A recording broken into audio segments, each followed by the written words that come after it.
what I do. I just look at women. I just, like they're, cakes and windows. I just,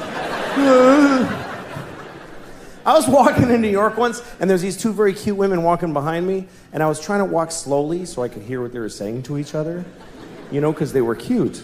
So I wanted to hear them, like that's gonna help me in any way to hear them. Don't you wish the guy walking in front of us would squeeze our tits for like 1 second?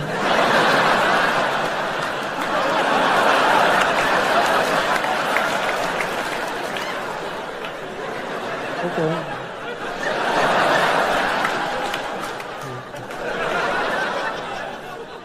Really?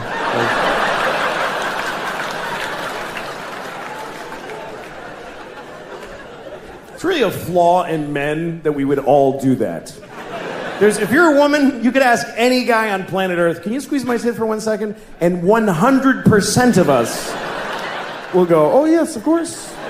That doesn't matter. I could be doing open heart surgery. Oh yeah, okay. Oh, don't worry, he's not your tits, don't worry about it. I don't know why we love tits so much. Some people say it's because we breastfeed, but so do women. Or, baby women. Not grown-up women don't usually. You don't see like a 68-year-old woman, like a stately look, like Sigourney Weaver, like sucking milk out of a young woman's tit. Thank you, Deborah. I'll see you tomorrow at 2 o'clock. It's not usually the thing, is the elderly breastfeeding from the young. Except for at the end of The Grapes of Wrath, which I don't mean to ruin that book for you, but you should have read it by now. I don't know if you read The Grapes of Wrath, but that's how it ends, with an old dying man sucking milk out of a young girl's tit, and then the book is over. And you're like, Jesus, what happened at the end there? That's crazy. There's no other book in that genre. There's no dense historic classic that ends with a weird porny paragraph at the very... And then Anna Karenina shat on his chest. Holy moly with that! The end. Oh my God! That is a violent shift in tone at the end of that book. I've been reading this book for 3 months.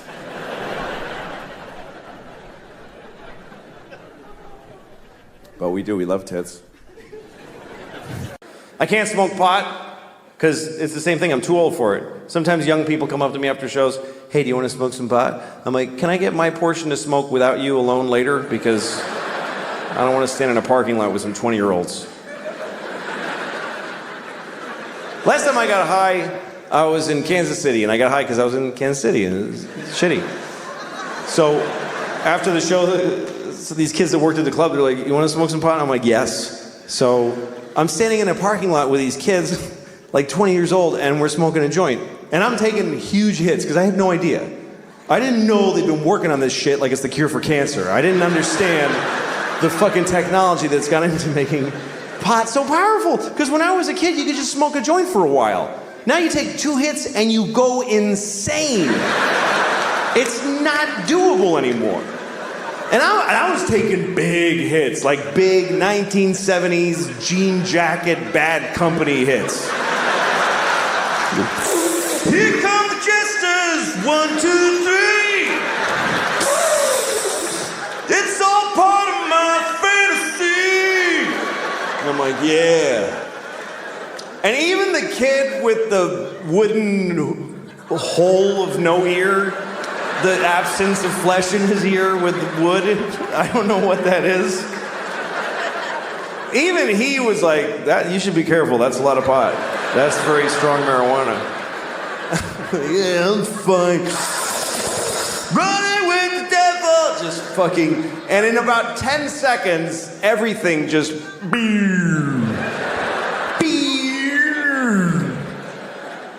and I'm like, oh shit. This is an ordeal now. I'm not gonna feel okay for a very long time.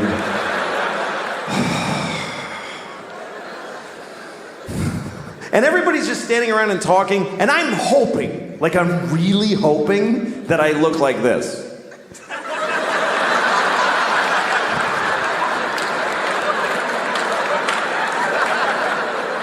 But I'm pretty sure that I was just scanning insanely.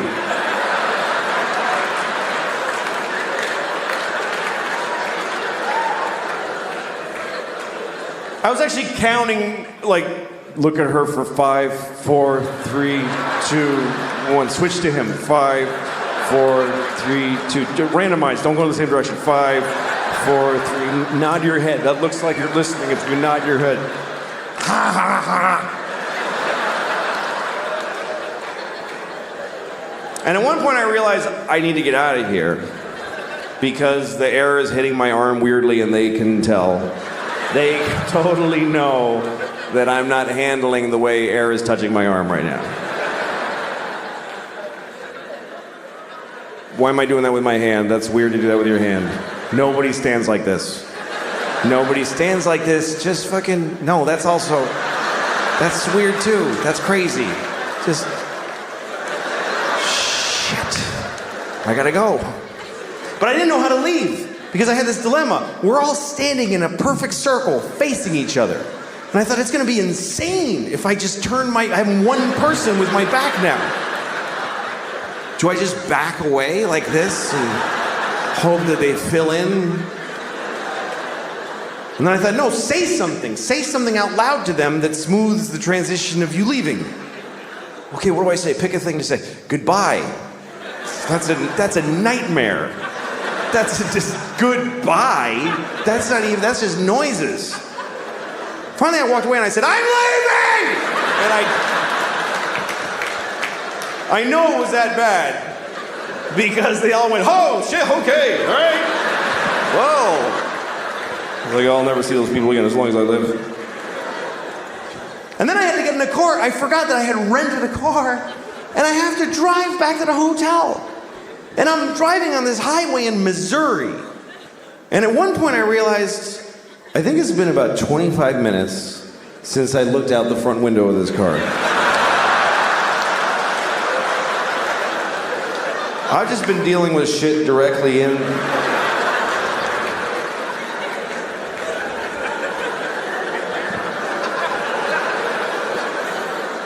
Oh, shit. Thanks. Yeah, thank you. How are you doing, all right? Good. All right. Nice to be here. My name is Louis. I live in New York.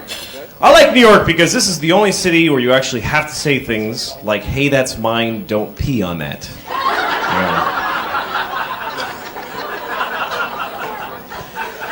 Summer's almost over and I'm happy because I have red hair, so I don't really tan. I just kind of burst into flames. I'm going to burst into flames. All right, good. No, I don't care for summer, because people are active in the summer, and I really find that annoying. All the fucking rollerblading and everything, so... Because I sit on the couch. I like to be... And being on the couch is good all year, The summer and the winter... It's good in times of war and peace. Just be on the couch. My girlfriend hates this. I live with my girlfriend. She came home the other day, and she's like, hey, I told you to do the laundry. Why didn't you do the laundry? And I was like, oh, do the laundry? I thought you said watch TV.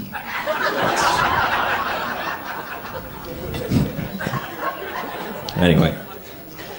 You ever do this? When you tell somebody a story, then a week later, you tell them the same story again because you forgot? And by this time, you've added a bunch of lies to it, and you've embellished them. I'm a big liar. The other day, I was telling the guy a funny story about something that happened to me, and it was true, but it didn't really happen to me. It happened to somebody else, and I heard about it, so I was just lying and saying it happened to me. I don't know why. And all of a sudden, I realized that I was talking to the guy that it happened to.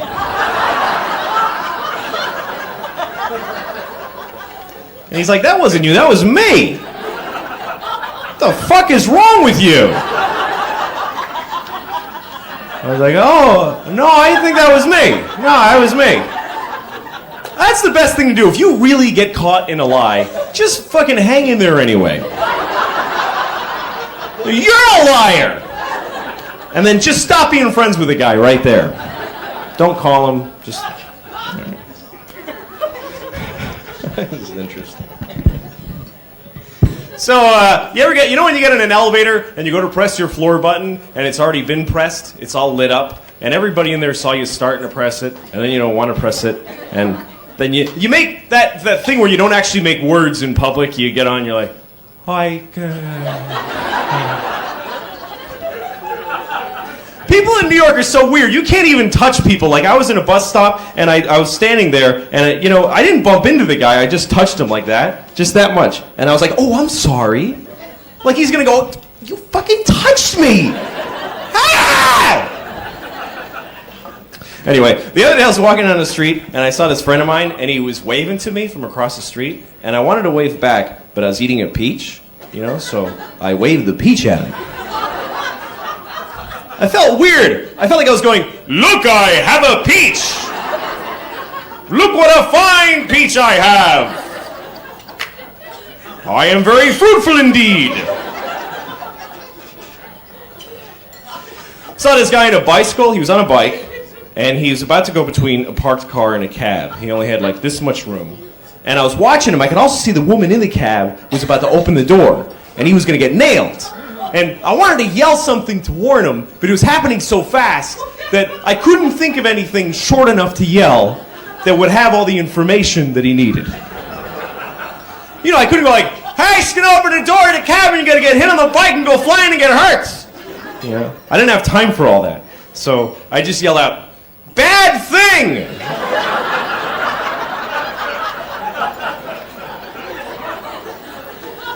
Wasn't really specific enough. Because he's dead.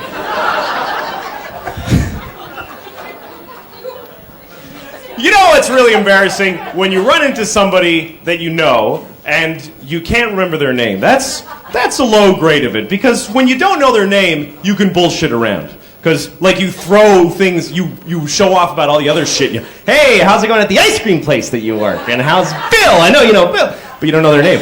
But what's even worse is when you don't even know where you know them from. You can't remember what their name is, who they are, why you know them, and here they come, and you're going, ah, shit, you fucking guy, I don't know who he is. So you go up, and then you have nowhere to go. It's like, hey, there, how's the place? You know what I do? Just go completely off the deep end. Instead of bullshitting the guy, just completely go wrong. Just go, hey, Flippity, how you doing there? You still at the clam plants chance? Yeah, that's pretty good. Because then at least he thinks you're crazy instead of stupid. That's the point of it. I think it's always better for people to think you're crazy than stupid. I think you should always, like, say you're in a restaurant, you're looking for the bathroom, and you walk into the kitchen by mistake. And they know why you're in there. Look at this idiot. Then you just go,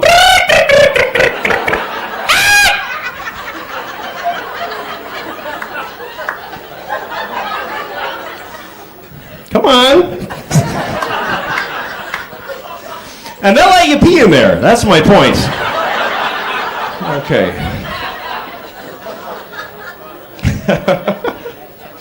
I know a little sign language. I know one sentence in sign language. Can I show it to you? It's the only one that I know. Okay, this is the one sentence I know in sign language. It goes like this. Which I believe means, I like to do this.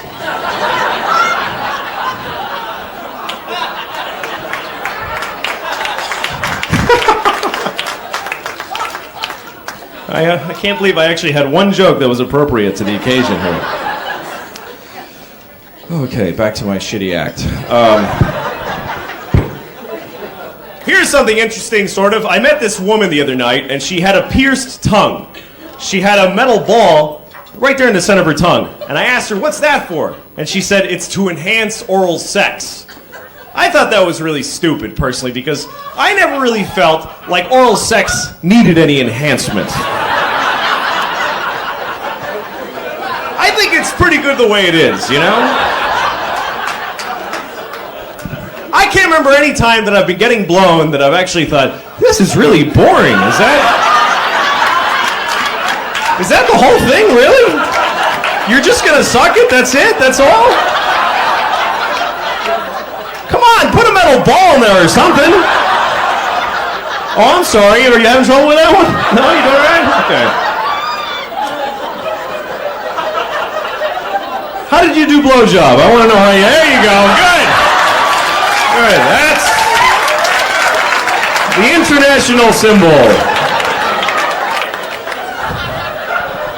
Blowjob, blowjob, blowjob, blowjob, blowjob, blowjob. Okay. Oh, boy.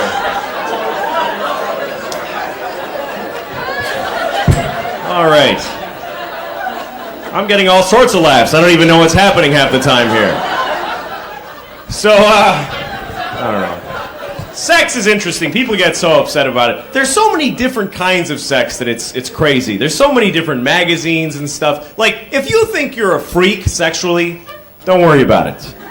Because they already got it figured out. Like, maybe you think you're the only one that likes to, dress like Hitler and have a nun throw Jell-O on your balls. Something like that, right? Then you find out there's a whole magazine just for that.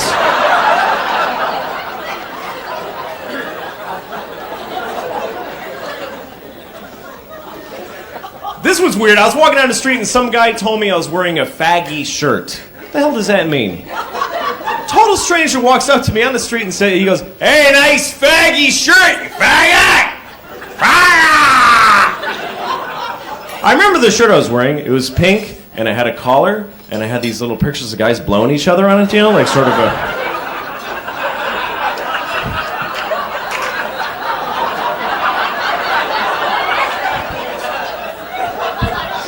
Alrighty. You took the job. I'm sorry. Yeah. So, people have weird attitudes about homosexuality, you know? People that don't know anything about it usually do. I was talking to a friend of mine about this other guy, and I asked him, "Is he gay?" My friend said, "Yeah, he's really gay." What the hell does that mean? How do you get to be really gay? Are there many levels? Is it like... Can you be just a little bit gay? Like, I just feel a little bit gay today. I just feel like touching a penis like this. Just a little, just touching, just a little touch there. Just, boop, boop. No, the penis is over here. It's over here. Touch, there you go. All right. Gotta touch the right pantomime penis. All right.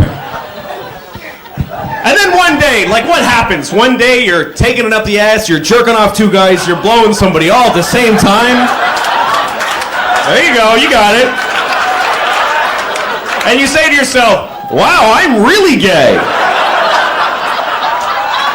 I am very homosexual. Look at all these penises. I'm the gayest man in the world. I am faggotor. No one is gayer than me. Come on!"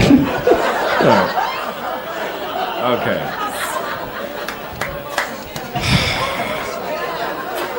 Anyway.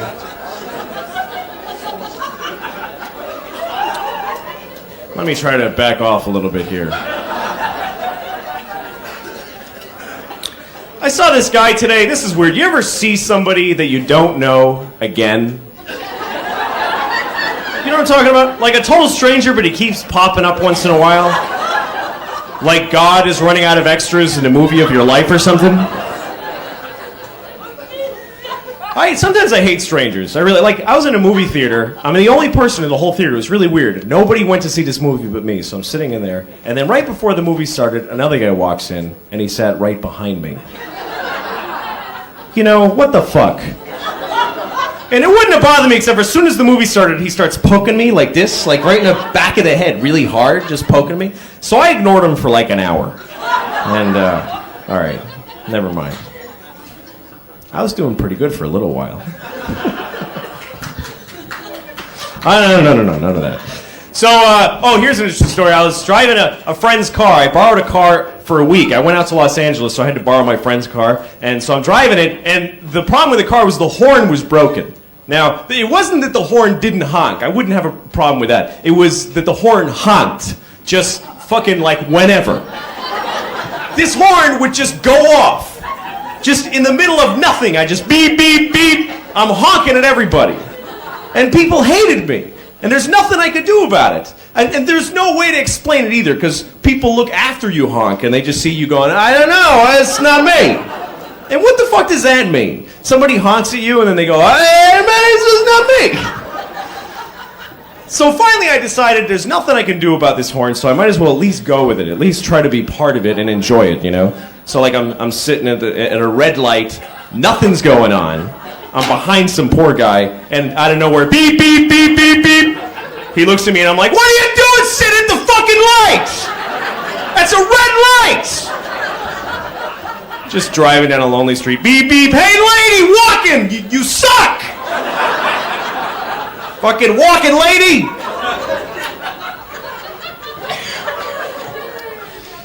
I found myself in a lot of embarrassing situations recently. Like, the other day I went to buy groceries, and I forgot to have money. Have you ever done that? I wasn't short. I had no money on me. Nothing. And I didn't realize it until the poor guy had bagged all my stuff and everything. And he says, $85? And I said, I don't have any money. And he's like, what, you don't have enough money? No, I don't have any money. The worst thing is I didn't know how to leave. You know, it's like, well, see you later. I had fun picking this stuff out anyway. Okay, back to the dirty shit. That seems to be the only thing that really works. I called phone sex the other day. I don't know, maybe not. Some people here don't get into that. But phone sex is kind of depressing. Because you see these ads on television, 19-year-old girls going, call me, call me. You know, so I'm like, yeah, okay, I'll call you, you know, so I call. I never end up getting the 19, I end up getting some 55-year-old woman named Blanche. You know, she's like, I'm gonna take your trousers off very slowly.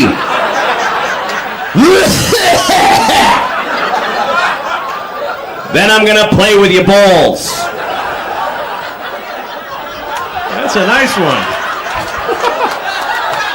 That's a very good one. I'm gonna play with your balls. Sounds like a threat, you know? Okay, that sort of gets lost in the translation there. You're way too long. All right. But anyway, let me tell you this quick story before I go. I met this woman, and she was very nice. We ended up sleeping together, and well, I fucked her, whatever you want to call it. So anyway, we're having sex. She turned out to be a nymphomaniac, and I know that most guys think that that's what they want, but then you find out that it's kind of a nightmare, you know, because this is a woman who wanted to just keep going and going and going and going and going, and so do guys, but we can't, you know, because you're like, yeah, this is great, wow, this is okay, all right, shit, hey, can we stop for a second? And she was like crazy too. She's like pulling me in and going, come on, fuck me, yeah, come on. And I was like, I think I am. I don't even know anymore, you know? So anyway, finally we're doing it from behind, which was good for me because I couldn't hide the pain in my face anymore, you know? And then she starts really getting into it and she starts like backing into me really hard. She's going like, bam, bam, bam. And it really fucking hurt a lot. So I had to say something to her, you know? So I said, hey, take it easy. Which is the most polite thing I could think of, you know? I didn't want to say, hey, don't back your snatch into me so hard. You're gonna rip my dick off, you fucking lunatic. I thought that might hurt her feelings. Well, you people really have been a wonderful audience. Seriously, thank you very much. Good night.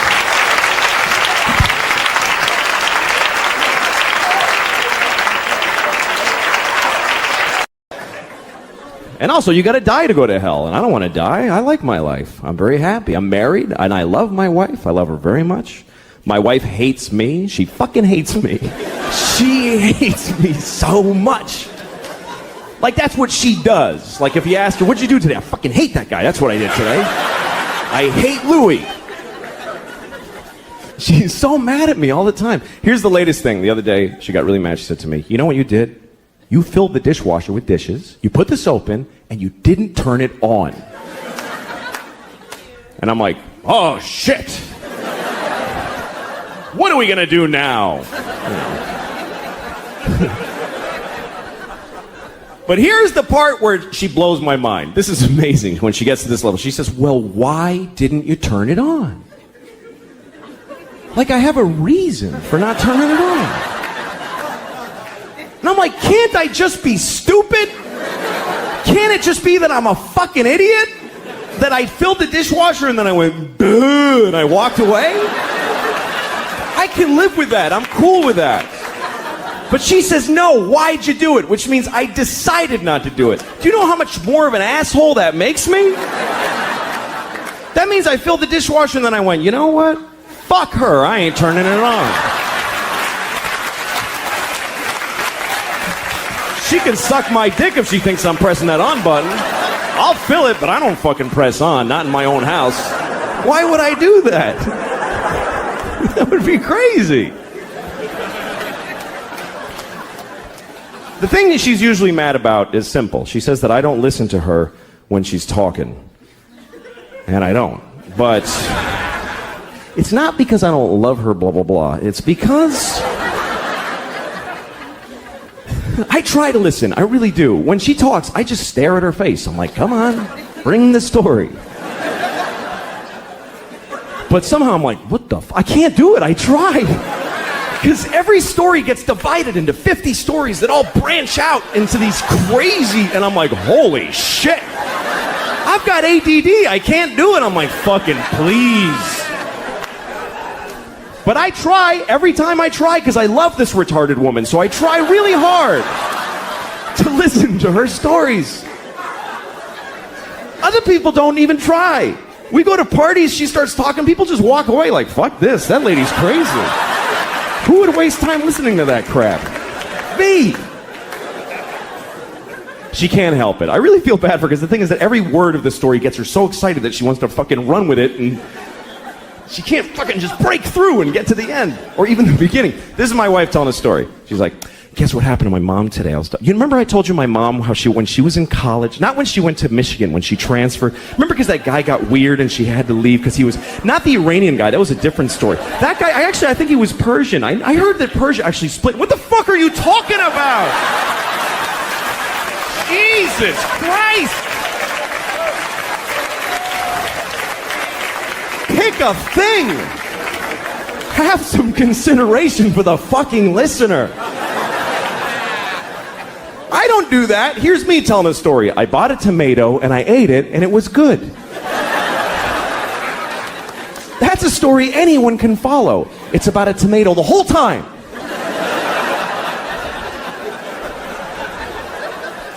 I like being married though, I do. I really like it. I seriously do. We were having sex, my wife and I, a couple of weeks ago, which is amazing that we did that because we never have sex.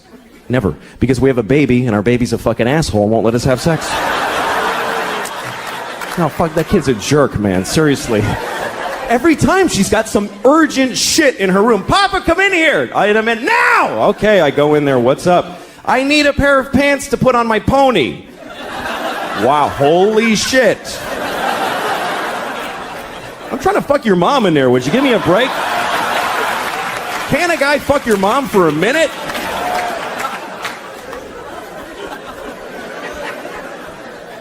There is no sex, man. I had no idea that marriage just means no sex. No, none, fucking none. I have friends that are thinking of getting married and they say funny shit like, hey, you know, I don't know if I could do it because I don't know if I could have sex with one woman for the rest of my life. I'm like, don't worry about that shit.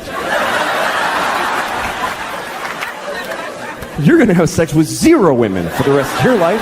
That's a lot less than one woman. Who the fuck do you think you are? Where'd you get that fantasy?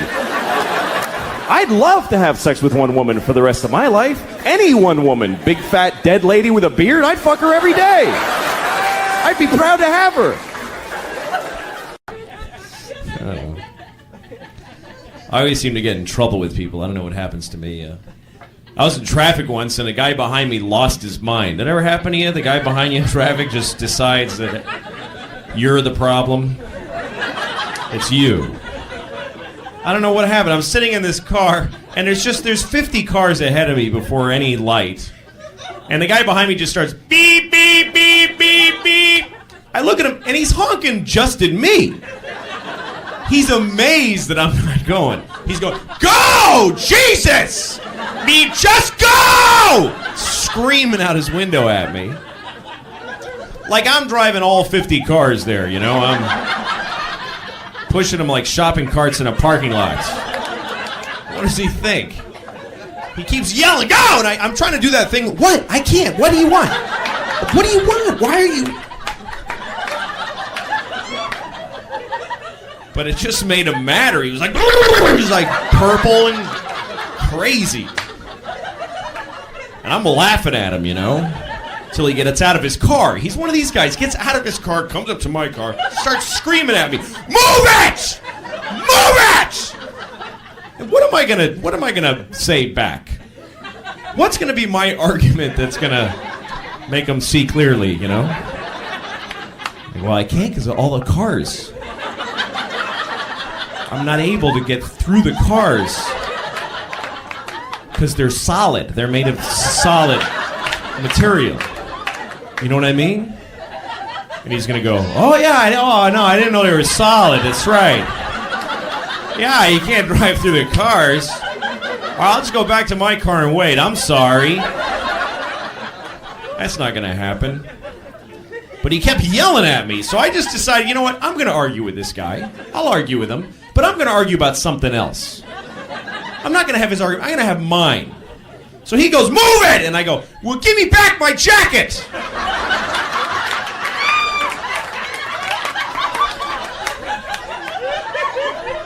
And he stopped. And I was like, yeah, you got my jacket! Give it back!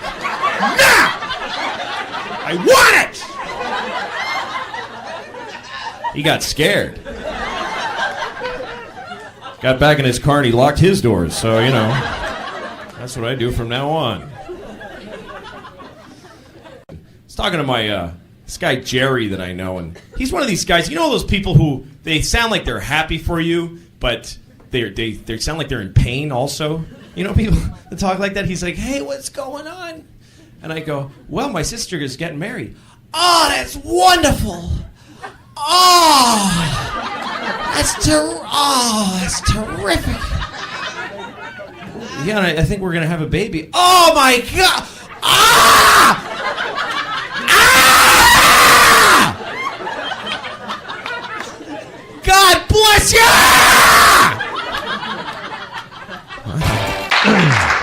That was a lot of clips. That was a lot. Well, that's all we have time for. Yeah, that was a lot.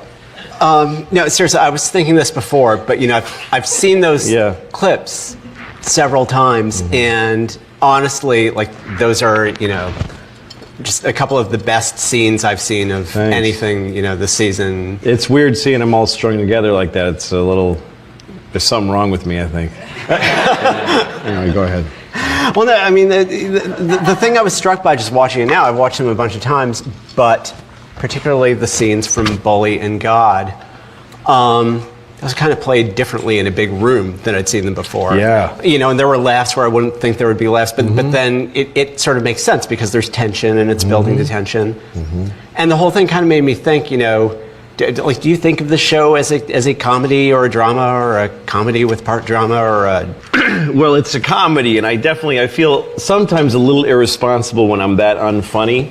But I also, to me, that stuff is really funny. It's not funny that you laugh like in the earlier clips. And it is interesting to watch with the audience, because I've watched some pieces of the show with audiences, like when we premiered, we had a party and stuff and people came.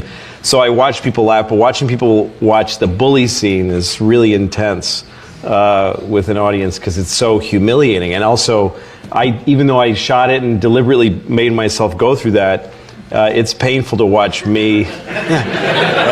I mean, the kid's half my size. I probably could have taken him. But I don't fight. I'm not that guy. So anyway, it was really interesting to watch with an audience. But yeah, I don't know. I guess it's the show's, again, to me, it's really funny that a guy gets that debased and loses a woman over it. I think that's really funny. And I mean, I may be wrong, but it is just my sense of humor tells me that the funniest thing that we did all season was that dude nailing the Jesus back up. Because he just had to, you know, it's got to be done. And it's poor Jesus is like, I had 10 minutes off of there and I gotta go back up. I have a lot of sympathy for Jesus that I don't feel like the church had. That's why it's just so mean. And I feel like he did it the same way the Romans did. And it's just funny that a priest would tell him, get him back up there. All right, I'll do it. So that's funny to me. And, it's not laugh funny the way that earlier stuff is, but it makes me laugh. But it's funny when you sit down and you watch them, there's kind of thematic similarities between some of the really ha funny stuff and in the first, the Dr. Ben clip. Yeah. You show your naked ass while a man makes, fun of your penis. And in penis. Bully, you obviously, you've got the character being, what's more difficult? What's harder to watch? What's harder to do? Yeah, it's definitely all this stuff is pretty self, mutilating, and that's why it was a funny package to watch. Yeah, for me. And then having Amy Landecker, who I'm trying to fuck in one scene, and then she's my mom in the next scene. Which is, something I did consciously, but I didn't expect to ever see them back to back like that. But one reason I did it is because at the end, she auditioned for the mom part before I even wrote Bully. But I kind of wrote Bully like in an hour, and then I threw it into production, and I threw Mom aside and the God thing, and so then. She did Bully and she nailed it. And then I started watching God auditions. I didn't even watch them. And I watched her do that. And at the end of the audition, she says, "You want to get some donuts?" And it was eerie because the whole donut thing in the Bully scene. And so I said, fuck it, I'm going to give her the part. But I never thought I'd watch. That's weird. A little upsetting. Anyway. Well, when I was thinking about what I was going to ask you about the show, I was working out questions in my mind, and I realized that I didn't even know how to phrase stuff because it would be. So in that scene where you such and such, or do I say you? Do I say Louis? Like, what do you think? How do you think of that character? It's me. None of these things have ever happened to me. I never broke into a church and dragged Jesus off the cross and caressed him lovingly. That never happened, but I was scared to shit by the Catholic Church. When I was a kid, and they taught you about Jesus, they taught you those details. They made it as gruesome as they could, because that was the idea, was to impart the passion. That's the whole point of it. You tell kids every detail of it is remembered. It's a story. When you think about it, it's such an old story, but they tell you every detail. They tell you the amount of times that each thing was done to them and everything. So, and that you did it. What's that? Yeah, and then it was your fault. Yeah. It's not that simple, but they actually do tell it that simply to children, and that's when the shit goes in. They don't tell you. It's not like when they teach American history and they tell you Columbus discovered America, and then they start telling you, well, he didn't. It's not. He didn't really. It's already. There were Vikings already, and well, why'd you ever teach me? Just because it's easier to say that, and then we tell you this part. But with Jesus, they just tell you, you're bad, and he was sent here, and this is what happened, and all that stuff. So yeah, it's me up there, but it's autobiographical fiction, I call it sometimes, because it's the way I would act in those situations. But I'm being myself mostly, although I let myself make huge, terrible mistakes that I wouldn't make in real life. And I let myself have worse judgment than I have in real life, because it's more entertaining. And I'd rather take it on myself than to shine a light on other people who I think are bad. That's a boring thing to do. So I'd rather take on the bad behavior and show it that way. Yeah. Another thing I think you get an accentuated sense of from those clips is a thing that you do in the show where it has these two kind of opposite hallmarks, which is there's this very verite, realistic way that the show is presented, and it's also there are elements of complete surreality. I'm just wondering, first, going back to the pilot, the helicopter at the end of the date. What does this bring to the? What is having these bizarre elements? Yeah, I mean that's a reality? scene where I'm like on a very relatably bad date with a girl. Everything's going wrong, and I'm in an ill fit to going out with a young woman. I'm not sure how I got the date to begin with, but then at the end, I make this terrible decision to try to kiss her after chewing her out. And I get this weird signal in my head that, hey, she wants me, and I start leaning in to kiss her, and she's so reviled that she runs into an already waiting and running helicopter that takes her, away. I don't know, made sense to me. It did. It just felt right. It felt like something that ought to happen. And, I don't know. I have a lot of different reasons why I do things. I did when we were getting ready to do the pilot, I told Blair, my line producer, I wanted to get a helicopter in the show somewhere. And I was thinking helicopter. I had shot this HBO pilot, and she found a really cheap helicopter guy. They're usually really expensive. But she found a really cheap guy. He liked us. He liked when we did HBO. He just enjoyed the time he spent with us. So I was writing that bit, and when I got to the end, I said, yeah, fuck it. She gets on a helicopter. And I love it. It feels right to me. When I'm watching the helicopter take off, that feels like the way I feel at the end of a lot of dates. And that's how bad it got.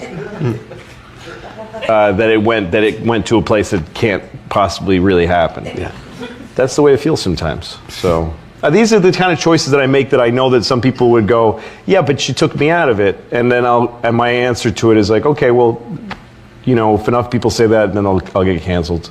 So there's kind of a justice to it, Yeah. As long as people like it, some people won't. I get people email me angry things sometimes. That was bullshit, and they get mad. If that happens enough, I'll stop. Yeah.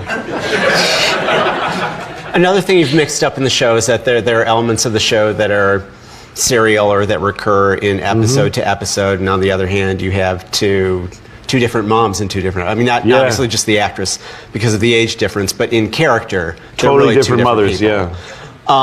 Yeah.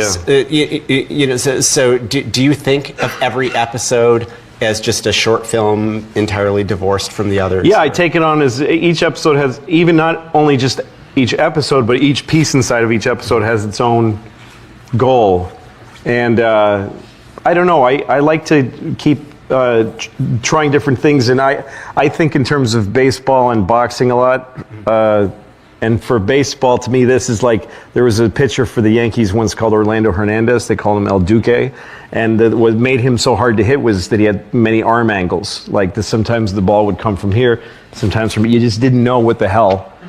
And I sometimes think of my relationship with the audience as an adversarial one. Like I want to keep them off their, I don't want them crowding the plate, You have a fastball, and those are jokes. But then you have weird sliders and breaking pitches that make people nuts. They don't know when they're going to see what. I like putting audiences in that place where they're not sure what the fuck you're doing. Because when you have them off balance, and then you hit them with something simple and funny, then they go, oh my God, I can't believe I laughed. Because I was starting to go like, I'm not into this anymore. So, I don't know. So to me, having different mothers, I had some feelings about, I had the idea of a mother that's totally narcissistic. She's really more my dad than my real mother's never been like that. But I thought, what if I was visited by a mother who was that terrible? And I have a lot of people in my life that are that narcissistic. And so I meditated on that with that bit. And but to tell this story, I wanted to really show what my mom was really like. Because that's a conversation in the car is almost exact. My mother called me afterwards and said, Jesus, that was like you had a video camera in our car, in my Pinto, in the 70s. We really had that conversation. Not because I tore Jesus off the cross. Just because I caught her in not believing it. That's what happened in real life. I said, so when Jesus did this, and she was like, I don't know. I was like, wait a minute, do you believe in this? She's like, no. And then we had that conversation. And the beauty moment is that then at the end the car doesn't start. Yeah. It seemed like something that had to come from life. Well, no, that didn't really happen. That was because I didn't want to watch them get in, drive, and I thought it just happened when I was shooting it. I was like, you know what? Have the car not start. Let's do that. And I like that. And yes, people can think that it means there really is a God, and he's taken this little petty revenge on my mom. Like, that's how God. I love that people think that God is that petty. That he's like, there couldn't be, if there is a Jesus, there couldn't be a worse thing a mother could do than to tell her son, you're off the hook, none of this happened, it's bullshit. And the idea that Jesus is watching, he's like, you know what, you're going to call AAA in a minute. You know, hope you believe in AAA, bitch. But, what else is going on?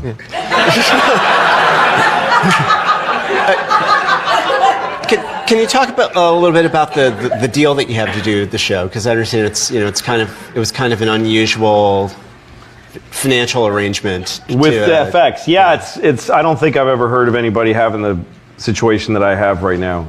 Part of it is because I'm working for cheap, but that's happened before. Basically, I went into doing the show with a lot of strength, negotiating wise, because I didn't care if I had the job or not. There's nothing more powerful than just saying no to people, you know? If you say to somebody, please give me this, I swear I can do it, and here's why, you're not going to go in well. But if you actually say, I don't want to do it. I was on the road doing stand-up, and I was making a lot of money and enjoying my shows. So I didn't want to go to Los Angeles. I live with my kids here in New York, and the most important part of my life is that I spend half of every week with my kids, and I don't have to work during that time. I'm a stay-at-home dad from Monday morning till about Wednesday, Thursday afternoon. And then I go on the road and do stand-up. It was perfect.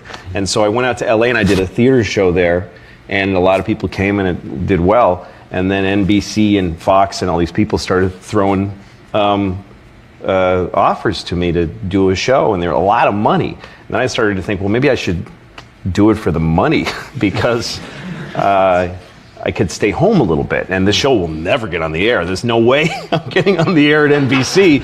But it's crazy. They pay you to fail. They pay you a huge amount of money just to sit there and think of an idea, and then you tell them the idea, and they go, nah, keep the money though. It's a weird system. Makes no sense.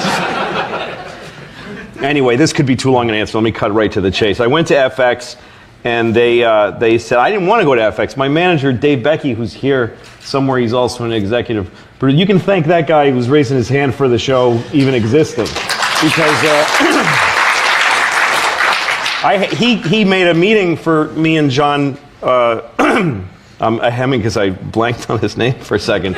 He's my patron saint now. I'm fucking Landgraf, and he made a meeting for us, and I canceled it. I called FX and said, I'm not going. I didn't feel like it. I don't like going to meetings. It's boring. So I canceled the meeting at FX. And he called me and said, "What? You can't cancel that." And I said, "They don't have any money. Why the fuck would I want to work there?" And he said, "Because this guy's really smart." And so I met John Landgraf, and he said, "We'd like to do a show with you, and we have a lot of freedom here, but we can only pay you $200,000 to do the pilot." And I was being offered like whatever, $300-400 just to personally have as money by the other networks. So I said, well, okay, you're giving me $200,000. What's the budget for the show? And he said, no, that's the whole show. It's what you get paid and what you spend on the show, $200,000. And I was like, I don't want to do that. And I told him I could do a sketch show for that. I could do a little sketch show. And he said, well, how about a sketch show about your life? And I was like, well, that's a dumb idea. And so I went home, and then he called me in my house. Landgraf did, and he said, look, I get it. I get what you're doing. You want to be Charlie Sheen. That's what you're headed. It's funny now because he's naked.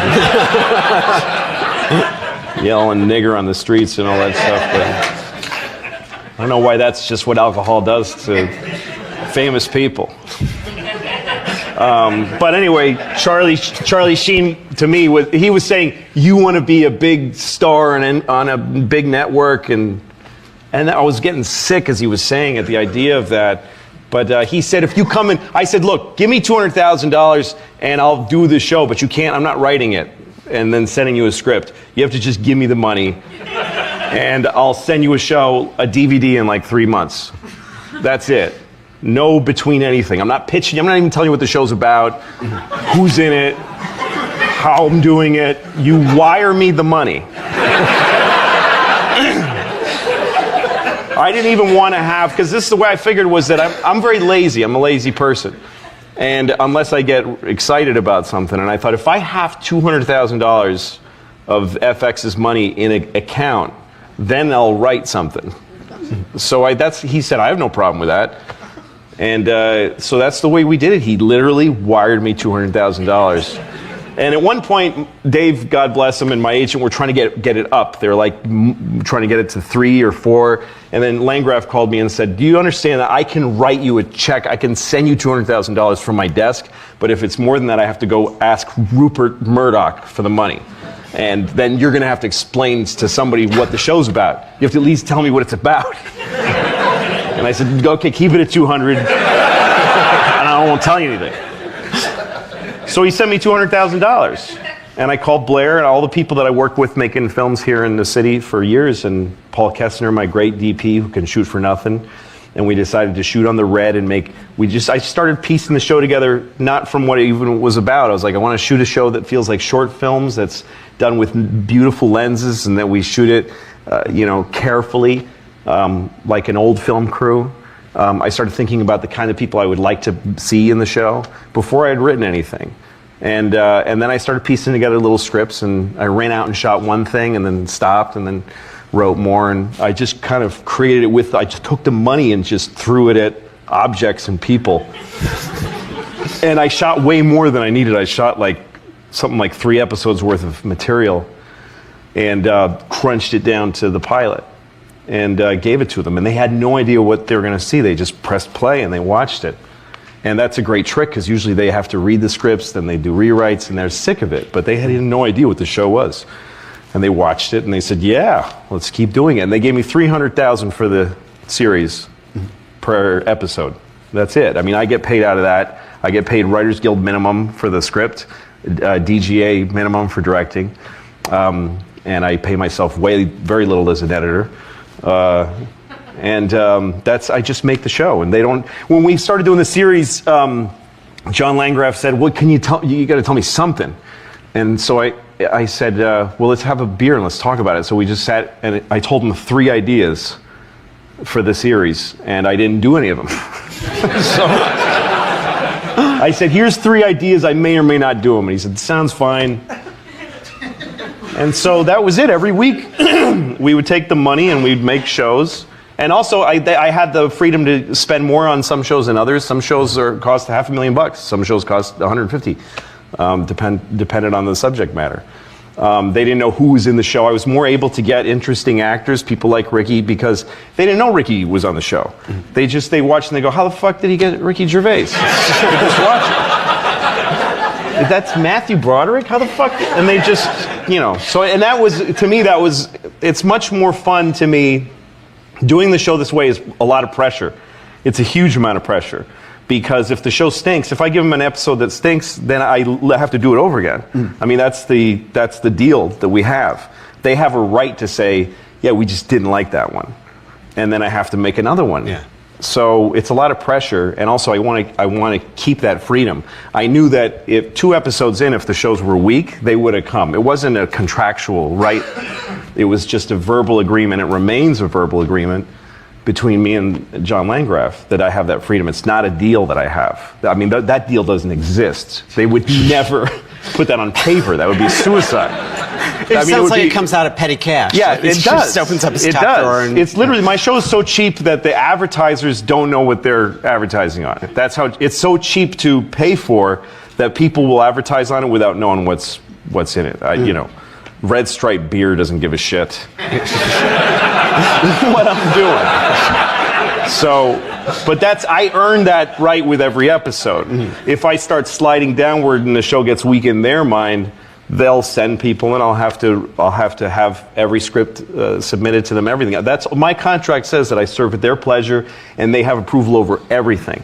But that's not how we do it. Just a couple other things, and we'll try to get some. We'll get some questions in from the audience. But related to that, you do so much on this show. Write, direct, edit, et cetera. So there's almost something like, as much as this looks like a 21st century cable comedy, kind of old-timey TV about it, but why do you kill yourself like that on this? Well, it's just so fun. I just love it. I love it. I like writing by myself because these are all like first drafts, really. Like, I like this show to feel like it's right out of my gut or brain or balls, one of the three. Without it going through a process. I can tell when I watch television that it's gone through a process, and I know the process because I've been there, but I think audiences do too, even though they don't know. They know they're being bullshitted with. They know they're watching something that has a system to it, and it's not fun because they can see it. They can see the moves now, you know? And that's because we take scripts in TV shows and we give them to a room full of really good professionals, and they perfect the scripts. But you can only, when you perfect, you take them in the same direction as everybody else. So I tend to write stuff and then leave it alone and trust the first burst idea of how the dialogue is written and everything. And I'll slash and cut it, but I don't rewrite a lot.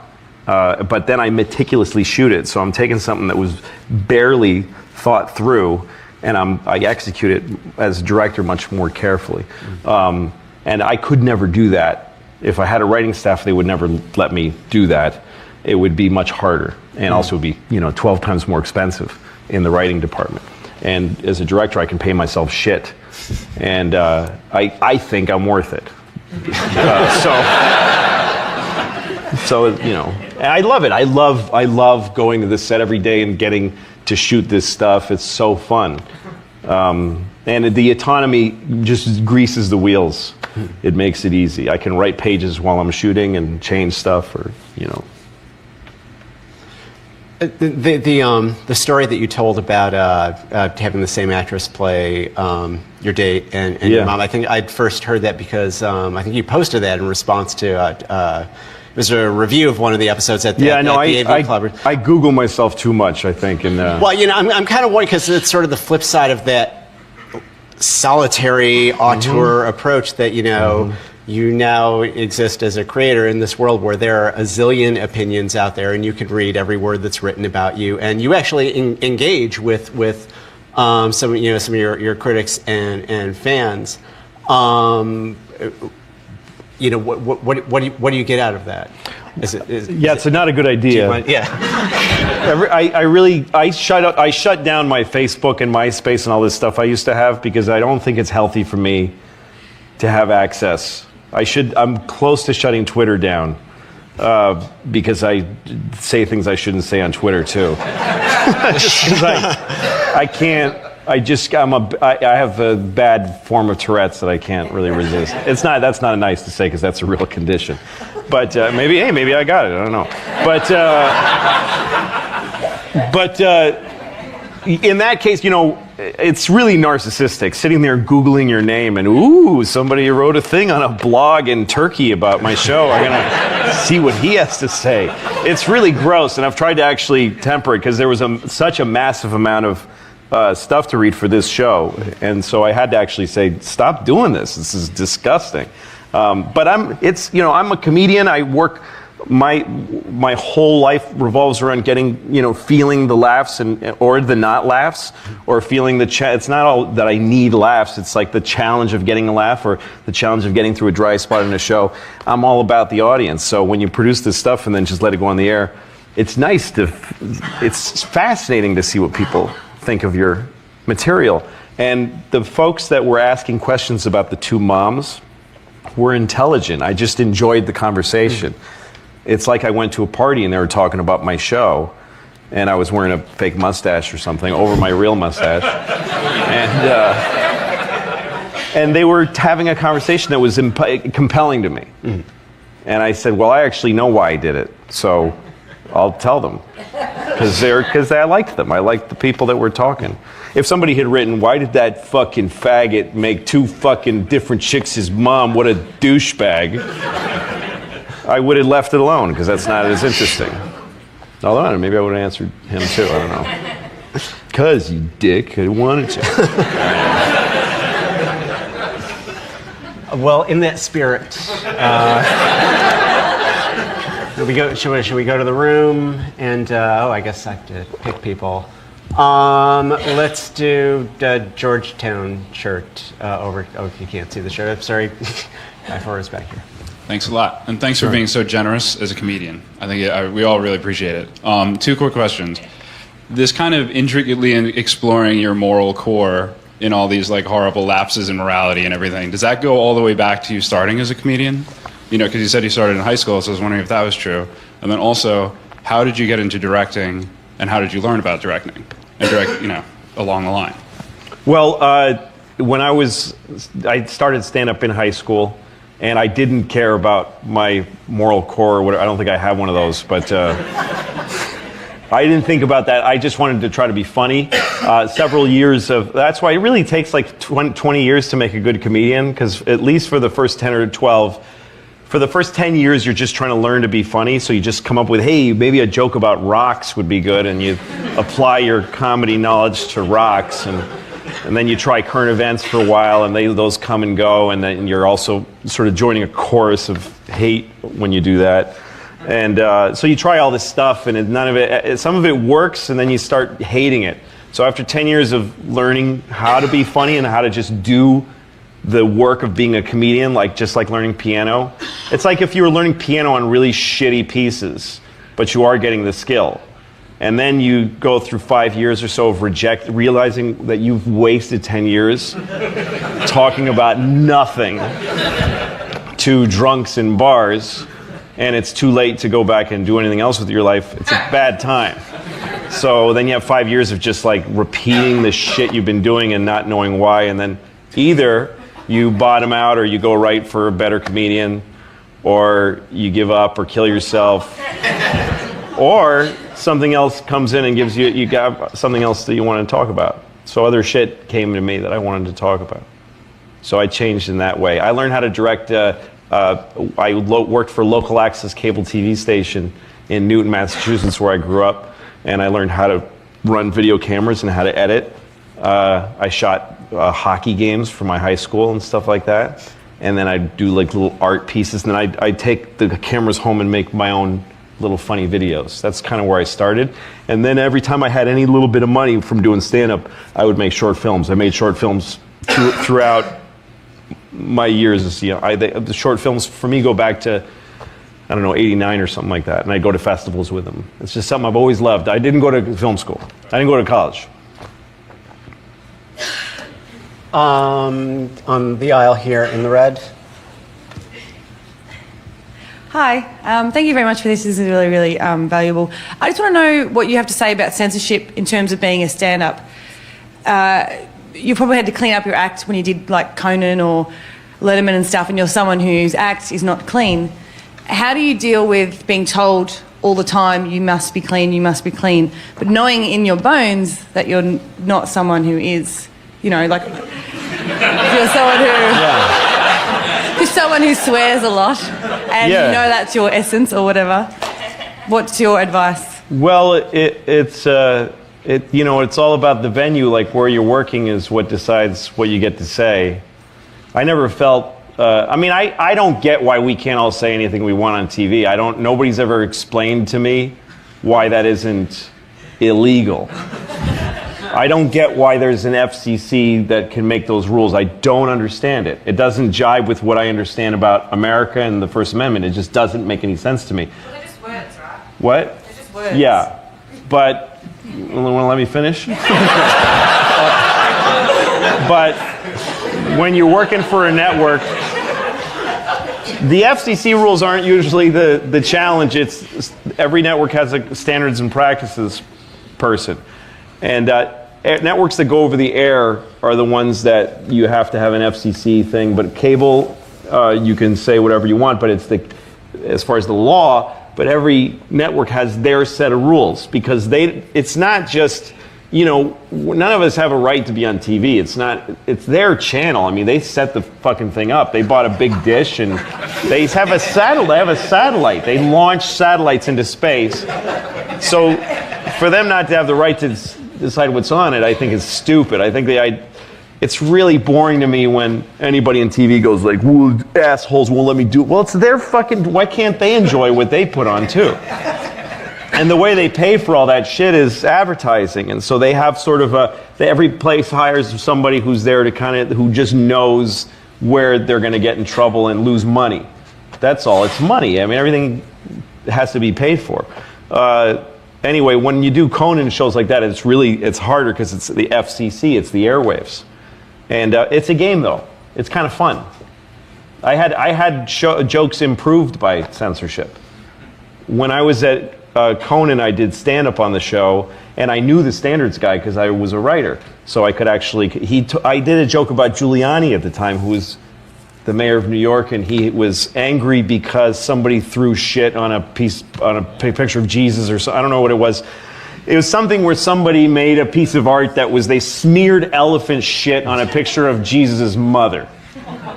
Don't get mad at me. Somebody did that. Somebody did that, and Giuliani shut the funding down. And he said, people pick on Catholics. That's the problem, is that everybody feels like they can pick on Catholics. And I had this joke where I said, yeah, it's true people pick on Catholics, but that's just because they're wrong about God. And it's just a brazen asshole joke. So I wanted to do it on Conan, and the standards guy said, no way. So I called him, I said, I learned how to argue with standards people. I said, I think I have a right to say this because he's on the news saying his half, so it's an equal time issue.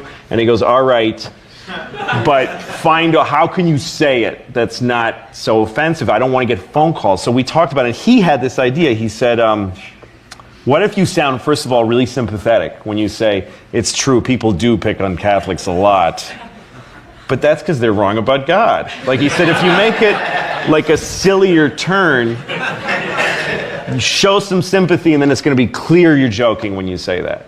And I did it, and I got a way bigger laugh. Like it was an improvement. So I don't know. That was a fun exercise to me. It's an intellectual exercise. The censorship sometimes. FX is very different. They don't. I don't understand how they're letting me do this shit. I don't understand it. When I handed in the God episode, that's the one I was the most worried about. Because it was barely funny and it was insane, and I'd say this shit about Jesus. I mean, it's crazy. Usually, Jesus and the church is the one place you can't touch on television. It's the one place where no standards person will let you fuck around. And I was worried about that episode, and I handed it in. It was one of the last ones, and nobody called me. Usually, they call me right after they watch it. Nobody called, and I got really scared. Because every single episode up till then, they'd call me right, and I knew they'd watched it. I knew literally they watched it on a server that I control, and I know when it's been watched. I know, I'm crazy. So I knew they watched it, and nobody called me, and then I'm waiting, and then the next day I write the one guy I have there, executive, who's very sympathetic, and I wrote him, I said, hey, did you like it? No answer. And then I called him, and he didn't call me back, and I was getting really upset. And then I got an email from him saying, you must call me this instant. And I was like, it's over. Because of Jesus. So I call him, and he said, in 20 minutes, we're going to announce that your show's picked up for a second season. And I was like, what the fuck are you talking about? Like, I wasn't even thinking about that or expecting it, or I really thought we were probably going to get canceled, and I was like, what? And he said, yeah, just don't tell anybody. You have 20 minutes, you have to keep it a secret. And he hung up on me. And then I called him back and I said, wait a minute, what about the God episode? And he goes, oh, it's great. Don't touch it. It's great. It's great. No notes. We love it. So, and I did. Standards and I had some issues with the God episode. But I think she helped it too. There's a woman there, and she's brilliant. She's very smart. And her goal is to keep the show as irreverent as possible by keeping it away from any place where it's going to get it. Because if I piss off somebody enough, they're gonna, it takes one person to go, and then the party's over. So, it's up to him. What am I doing? It's on the aisle in back. Yeah, probably right next to you. When did you know you were a good comic? Oh, geez. He's still got the mic like he's ready with more. No, I don't know. When I first did it, I bombed really bad. I was so out of sorts. It was the worst thing that had ever happened to me the very first time I did it. And I did it a second time just because I wanted to know if it was really that bad, if it was just a bad night. And it was worse. And so that was when I was in high school. And then I didn't do it again for almost a year. And then I went to this weird offbeat place in Cambridge, Massachusetts that was just fun, weird.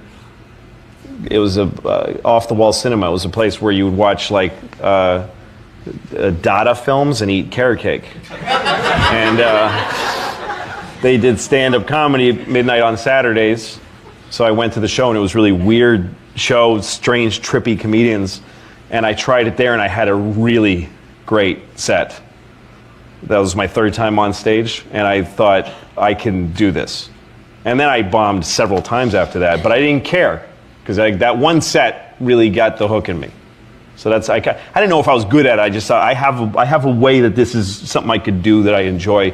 People laughed. Those 14 people in that club were responsible for a lot, because if I'd bombed that third time, I probably wouldn't be alive at all. I don't think I had a shot at anything else, really. Let's see. White shirt in the center there. A couple rows back. I was wondering if you would comment about your time with the Dana Carvey show, talk about any creative process or anecdotes that you have from that. And secondly, the way that show was handled, did that impact what you fight for with creative control, or what sort of impact that had? Yeah, a little bit. I mean, that show was a really difficult time for me. It was bad. I mean, I hated it. And it's a good show, but I had a hard time. Dana was, hot coming out of SNL, and ABC gave him a show and said, we want you to be edgy and irreverent and be really out there. And then while we were starting to produce the show, ABC was bought by Disney, like literally in the middle of our pre-production. And then a whole different group of people came and said, they put Dana on the cover of TV Guide with Kermit the Frog with his arm around Kermit the Frog. And he never posed for that picture. Dana was furious to see himself, with his arm around Kermit the Frog. Like him and Kermit were at the China Club, and then somebody came over and he goes, oh yeah. And that was it. The show had such a, it was everything we did made somebody mad. But I did learn from that. One thing I learned was that there wasn't any need for us to be we were on primetime television. The show was like at 9 o'clock at night on ABC. It was just a mistake. Those people didn't want to see us. And I read letters, like handwritten letters by people. There was no email then. You got handwritten letters from old ladies saying, you hurt my feelings. And, I learned from that kind of like, you got to go where you're wanted, So I'm on FX, and it's, I remember when I was trying to find what the line was on FX, I was watching The Shield, and there is a scene where a woman has been raped and murdered, and somebody says, oh, and he ejaculated on her stomach. And then they zoom in to a pool of jizz on a dead lady's stomach. And a friend of mine, Vernon Chapman, who's a great comedy guy, he said you should, because we're not allowed to show boobs on the show, he said you should have a shot of a woman who's naked and cover her boobs with the jizz on the stomach of a dead lady. Like, this is okay. Beautiful, life-giving breasts are not okay. The mother's milk, gorgeous Michelangelo made us cry when he painted them, not okay. Jizz on the stomach of a dead woman. Totally. Why are you even asking? So So I should be on a network that lets you do that. This show should never be on anywhere else. If I got some weird call from an NBC saying we want it, I'd say, no, you're fucking wrong. The people who watch your network don't want this. It's not fair to them. So I kind of learned that from Dana Carvey. That was a hard show to work on, though. It was just a lot of hours. I was there all night, every night. I cried like a lot on that show. Like I wept like a baby from exhaustion and just pressure. It was hard. I was in my 20s. I was like 25 years old. So it was a lot, and I was the head writer. It was a lot of pressure. I'm glad I did it. It's a huge education. It's a young lady on the aisle here. There you go. Are the scenes with the other comics improvised, or is it totally scripted, like with Nick DiPaolo? The poker scene was scripted. As far as once we start really talking about gay sex and asking those questions, and also the thing of all the stuff, most of the stuff of me talking about packing dicks into his mother's ass it's about a half scripted, a half. But once we shot the scene it was a really long day because we shot the scene once like scripted, and then I gave everybody a shot at screwing around and improvising, and then we all started getting a little punchy, and everybody started saying funny shit about wearing flip-flops and stuff, and then we kept shooting to get that, and then everyone was so warmed up that I was like, guys, can I just have the scene as written all over again on everybody's close-up, and they were like, fuck, and I made them do that. Everybody's happy because the scene came out good, but it was a lot. It was both. We kept shifting from scripted to some improvised. I don't usually do much improving in this show because we shoot it like cinema. We shoot it, with a lot of coverage, and we pick lenses carefully. So it's a kind of, if you improvise once, you kind of have to. But this scene ended up cutting together nicely because we didn't follow the script, and the camera kept kind of going around in this spiral circle. That's kind of the way we shot it, in this weird spiral. And I liked that we could catch sometimes in the middle of a move, and some of the dialogue is clipped. I liked that. So that's how we did that one. Stripes in front here. In your mind, do you have a filter between topically, like what is good for stand-up and what is good for the show? Are there things in the show, topics or scenes that you would want to do stand-up but just don't work, or how do you differentiate for yourself? Well, that's one thing I love about doing this show is that it all comes from the same place. Like, I kind of think of every episode as a stand-up set, and some things are said with my face and some are said with a lot of people's faces. And the subjects cling together in about as much as they do on stage. That I'll talk about something, and sometimes I'll talk about something else tangentially, or I'll just suddenly just change the subject because I feel like it. So the show does that sometimes. Sometimes it's following a line, and sometimes it just goes, anyway, you get it, here's this now. But it's a great, for me it's great because every time I have an idea of an area to do on the show, I can just make that choice. If it's not coming together as stand-up material, well, maybe I should be showing this.